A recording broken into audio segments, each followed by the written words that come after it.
Lahat ng trabaho kaya kong gawin. Kung kaya nila, kaya ko rin. Ito nga pong ating ilog na sinabay pa ito nga sa Gasho River.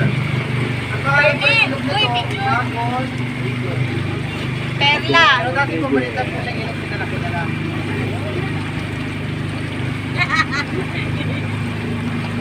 Ito rin po kumukulit ka sa kanan niya kung naghahanap. Limagan po niya pag-ibig na West Indies.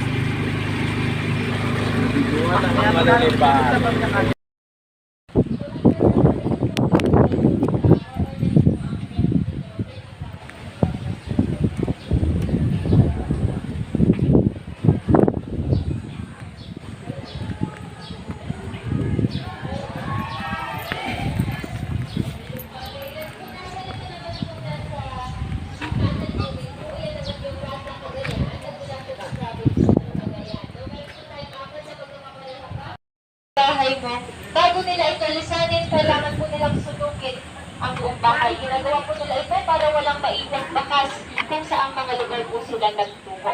Pero nung tangkada po itong susunugin ng mga Hapon, may pumigil po dito, yun yung kanila pong naging driver na sinasabi ko pong spy na ipinadala po dito. Dahil sa tagal niya pong nanilbihan dito bilang driver, itinuring na siya na parte na po ng kanilang pamilya. So hindi niya po hinayaang na si Diosdado Macapagal. Okay? So, noon po, nakikita nila itong batang si Diosdado na pumapasok po sa eskwelahan. Ngunit napansin po ng mag-asawa na to, wala siyang suot na tsinelas at hindi rin po nakasuot ng maayos na uniform. Kaya nag-decide yung mag-asawa na tulungan po yung batang si Diosdado. At bilang kapalit naman po nung pagtulong nila, naging labandera at wet nurse yung nanay po niya na si Romana Pangan sa pamilya ng Arastia. Ngayon po itong